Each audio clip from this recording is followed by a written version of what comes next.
Good evening, everyone. I hope you're well. I hope you've had a great weekend. Today's provocation is on structure and narratives, especially in literature, music, and film. I wish I could cover a lot more than I'm going to, but this is just scraping the surface, if you like. So today's learning outcome is you're going to understand the deeper structures of story, and there are some key terms there: the hero's journey, equilibrium, disequilibrium, circular narratives, in media res, and non-linear narratives. These are some of the texts that I will be focusing on, or they will be underlining the discussion, if you like. And I would like to start with Joseph Campbell's very famous "The Hero with a Thousand Faces." There is a link in the classroom resources that you can look further into this. But he was very influential on Star Wars. The director of Star Wars, George Lucas, used many of Joseph Campbell's ideas. And at the same time, pretty much, Christopher Vogler, who was a film executive, sent round via fax, because of course he didn't have the internet then, this short 7-page a practical guide to Joseph Campbell's The Hero with a Thousand Faces. It got taken up by lots of people, especially by Disney, who employed Christopher Vogler, and he worked on The Lion King. So what is the hero's journey? What is Joseph Campbell talking about with The Hero with a Thousand Faces? Well, it's kind of like a pattern or an algorithm, okay? Joseph Campbell said that there wasn't many stories all over the world. There was just this one story, and he boiled it down to simple tropes that happen throughout a story. The hero or the heroine starts off in their ordinary world. Then they get a call to adventure. They quite often refuse it. They meet a mentor, and so on. So I wanted to show you one small example. But before I do that, just bear in mind, Todorow's narrative theory of equilibrium can be sort of pretty much mapped onto Campbell's hero's journey. Okay, so here's the first one. You must learn the ways of the Force, if you're to come with me to Alderaan. Alderaan? I'm not going to Alderaan. I gotta get home. It's late. I'm in port as it is. I need your help, Luke. She needs your help. I'm getting too old for this sort of thing. He's the mentor, by the way. I can't get involved. Refusal I've again. got work to do. It's not that I like the Empire. I hate it, but there's nothing I can do about it right now. Such a long way from here. That's your uncle talking. My uncle. How am I ever going to explain this? Learn about the Force, Luke.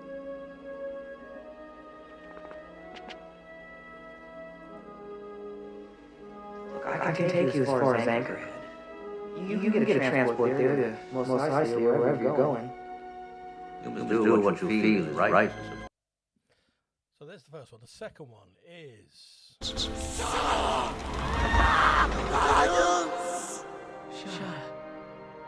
Baggins. That would lead them here. Go there. Take it, Denver. Take it. No. You must take it. You cannot offer me this ring. I'm giving it to you. Don't. Take me, Frodo. Bruce Gandalf is the mentor. I don't take it. Not if it is safe. Understand, Frodo. I want you to use this ring for the desire to do good.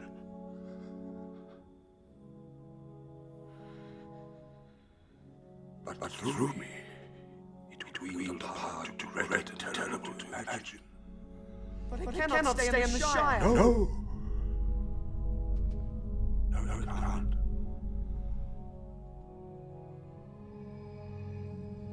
There you go, he makes the choice. What must I do? Who are you? Rubius Hagrid, keeper of keys and grounds at Hogwarts.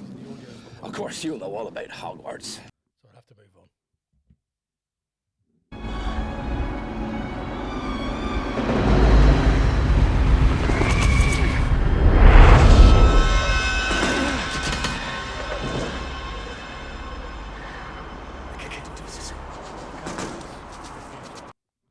What a shame about Harry Potter. Never mind.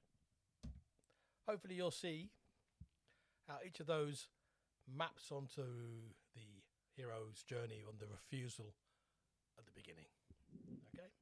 Now, the 7 basic plots is slightly different. It doesn't have so much of an algorithm, a kind of pattern shape to it, but he's much more, I should say, much more academic. Well, all of them are academic, but he doesn't have a model as such. Robert McKee, who's specifically writing about film here, but the description of classical design is so perfect for story that I have to show you. So a classical design means a story built around an active protagonist, that's the main character, who struggles against primarily external forces of antagonism to pursue his or her desire through continuous time with a consistent and causally connected fictional reality. That's like realism that I've taught you in class, to a closed ending of absolute irreversible change. Okay? The opposites, as you can see, are mini-plot and anti-plot.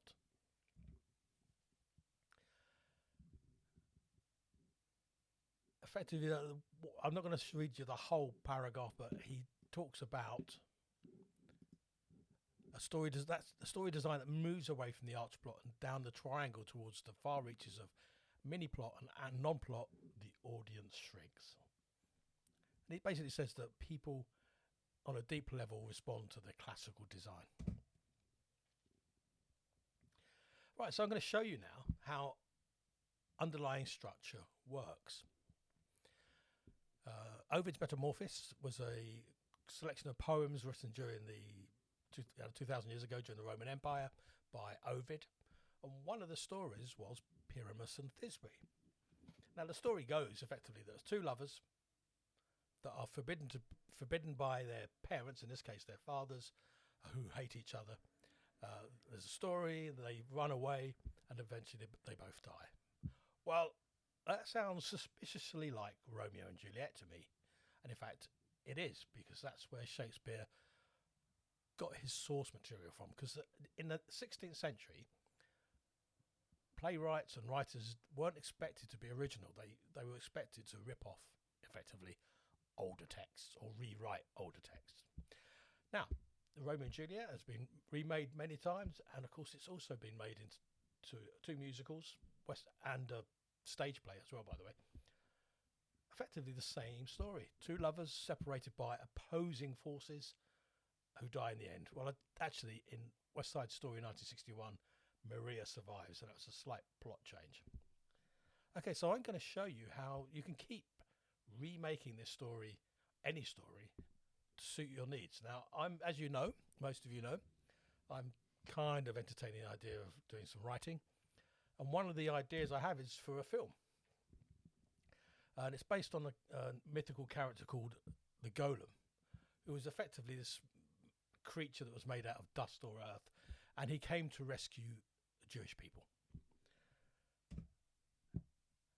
There's been films made of it. The very old one, as you can see, a silent film, a very odd-looking 1951 film, and a fairly recent film called The Golem, but that was more of a horror film.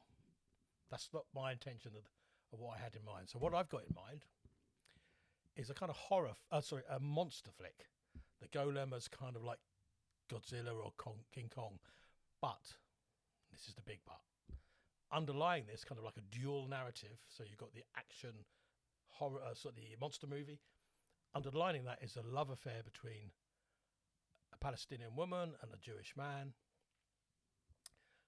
Again, a love affair that's forbidden by opposing forces. Here, it's not just family; it's culture, religion, and country in a way.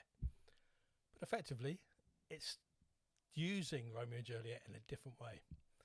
I'm kind of only got a very rough outline, but I'm kind of thinking that the creature will be awoken by these archaeologists, and it kind of grows out of control and decides to destroy the world. But at the point when he sort of destroys the world, possibly in Israel, Gaza, he sees these 2 romantic leads desperately trying to, amongst the rubble of the destruction, they're holding out each other's hand in love, and when he sees that there's this hope beyond this hatred, he turns back to dust. Now, of course, that story would also be in Christopher Booker's words, overcoming the monster, but it could also be voyage and return, or a rebirth, in fact. Anyway, that's how you can retell the same story over and over again, but differently. All right. So I just wanted to give you a kind of like a brief overview of how narrative structure has developed in film in the 20th and 21st centuries. So I'm using these two videos as a source material. The Lost World of Kenya is just, Witcher again, is a fabulous resource. Like 70 reels were found in this basement, and they nearly got destroyed. And they had hundreds and hundreds of film. Let me show you. So they're all kind of, basically what they did was they got their camera, stuck it outside a factory, and filmed the people coming out. And the way they made money was that they would show those films in fairgrounds and places like that. And people would obviously, astounded they can go and see themselves on a moving film, they'd happily pay money. They didn't realise that you could make a story in film. It's hard to believe now, but they didn't realise that.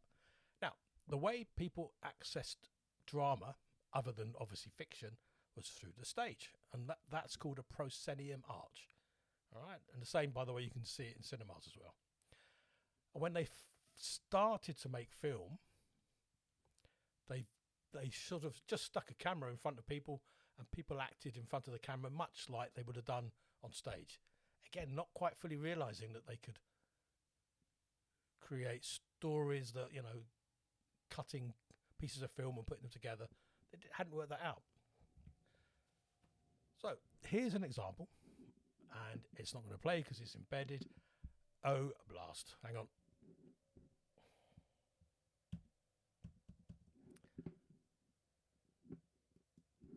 Okay, I'm going to talk you through it. So he's watering his plant. A naughty boy comes up and treads on the hose, and it stops the water coming. The poor gardener thinks, "What's going on with my hose?" The boy takes his foot off, and the water splashes the gardener. The gardener chases after the naughty boy, gives him a smack, and goes back to his gardening.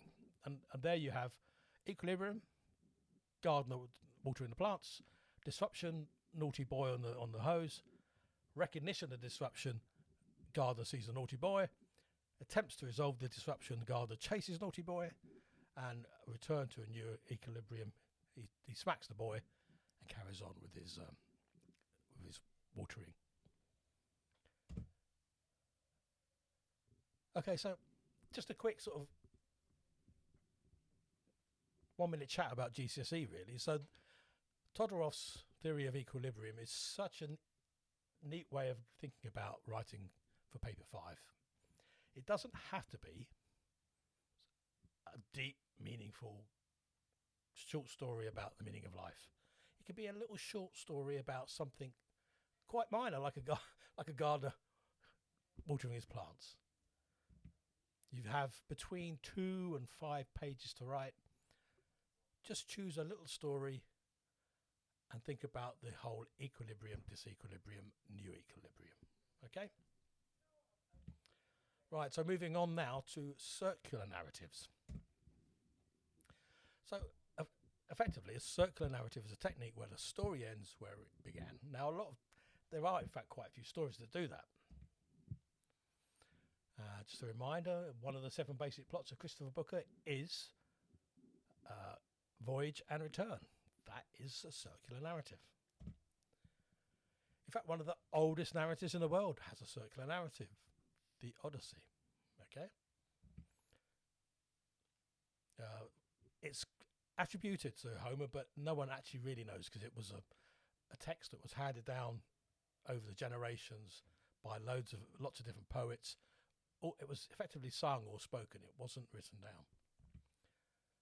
But the absolute beauty of the Odyssey is just, even though it's thousands of years old, it's so modern. It starts, in fact, in the middle, in media res. Okay, it means that half the story has already occurred when we meet Odysseus. And the beautiful thing about it is the way he travels back to home.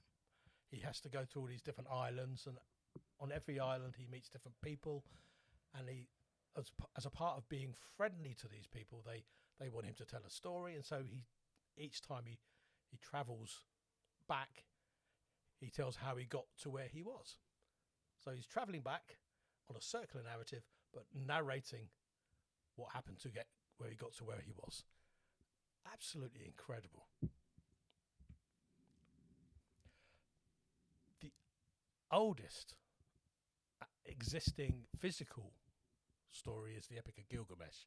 How these amazing people work out exactly what these shapes on this piece of rock mean, I'd love to know, but I don't have time, so there we go.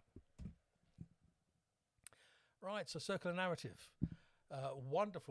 Apparently wonderful film called Before the Rain has a circular narrative, but when it goes back to where it started, it cannot possibly happen because it was much further in the future.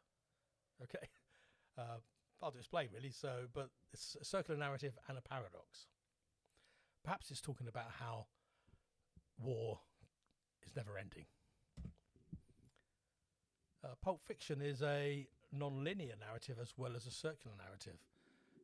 In the bottom left-hand corner here, you see these two characters talking about themselves. There's a few other different narrative stories involving this character, and another one that's not here, played by Bruce Willis. But it ends back where it began, but slightly differently because it's got some of the other characters added to the story. Very, very complex. Very interesting. So music. Kendrick Lamar's Damn, as you see, is a circular album.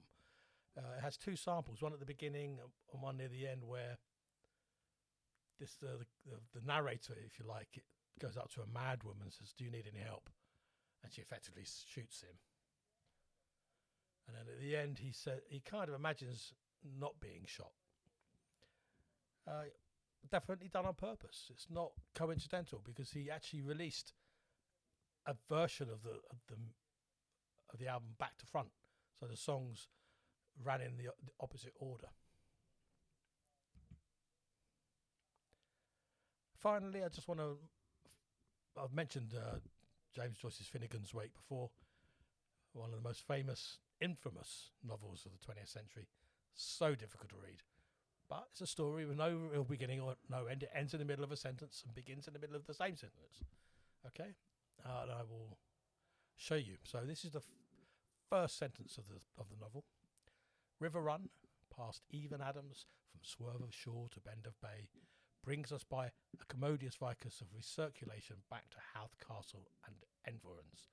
And the last few sentences of the novel is the keys to Given.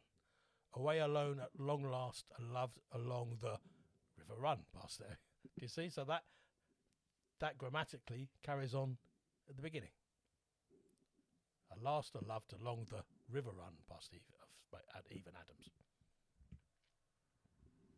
So my provocation. Listen, we all have stories inside us. Listen to your inner voice and tell those stories. I would certainly like to hear them. See you next week.